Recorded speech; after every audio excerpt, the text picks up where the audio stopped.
اس خبر کے ساتھ کہ وزارت دفاع نے صدر مملکت کی منظوری کے بعد فیلڈ مارشل سید عاصم منیر کو آرمی چیف اور چیف آف ڈیفنس فورسز تعینات کرنے کا نوٹیفیکیشن جاری کر دیا ہے۔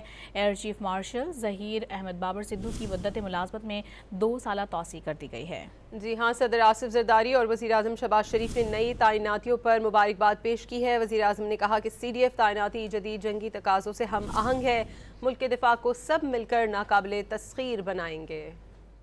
ملک کی تاریخ میں پہلی بار تمام مسلح افواج کی سربراہی کے لیے چیف آف ڈیفنس فورسز مل گیا۔ صدر مملکت نے وزیر اعظم کی جانب سے بھیجی گئی سمری پر اگلے 5 سال کے لیے فیلڈ مارشل عاصم منیر کی بطور آرمی چیف اور چیف آف ڈیفنس فورسز تعیناتی کی منظوری دے دی۔ صدر مملکت نے air chief marshal Zaheer Ahmed Sidhu کی مدت ملازمت میں بھی 2 سال کی توسیع کر دی۔ اعلامیے کے مطابق ایئر چیف کی توسیع شدہ مدت ملازمت 19 مارچ 2026 سے شروع ہوگی۔ صدر آصف زرداری نے چیف آف آرمی اسٹاف اور چیف آف ڈیفنس فورسز کی کامیاب مدت ملازمت کے لیے نیک تمناؤں کا اظہار کیا۔ وزیر اعظم نے فیلڈ مارشل عاصم منیر کو مبارکباد دیتے ہوئے کہا کہ چیف آف ڈیفنس فورسز کی تعیناتی جدید جنگی تقاضوں سے ہم آہنگ ہے۔ اب ملک کا دفاع مزید بہتر ہوگا۔ فیلڈ مارشل عاصم منیر کی قیادت میں پاک فوج نے دشمن کو عبرت ناک شکست دی۔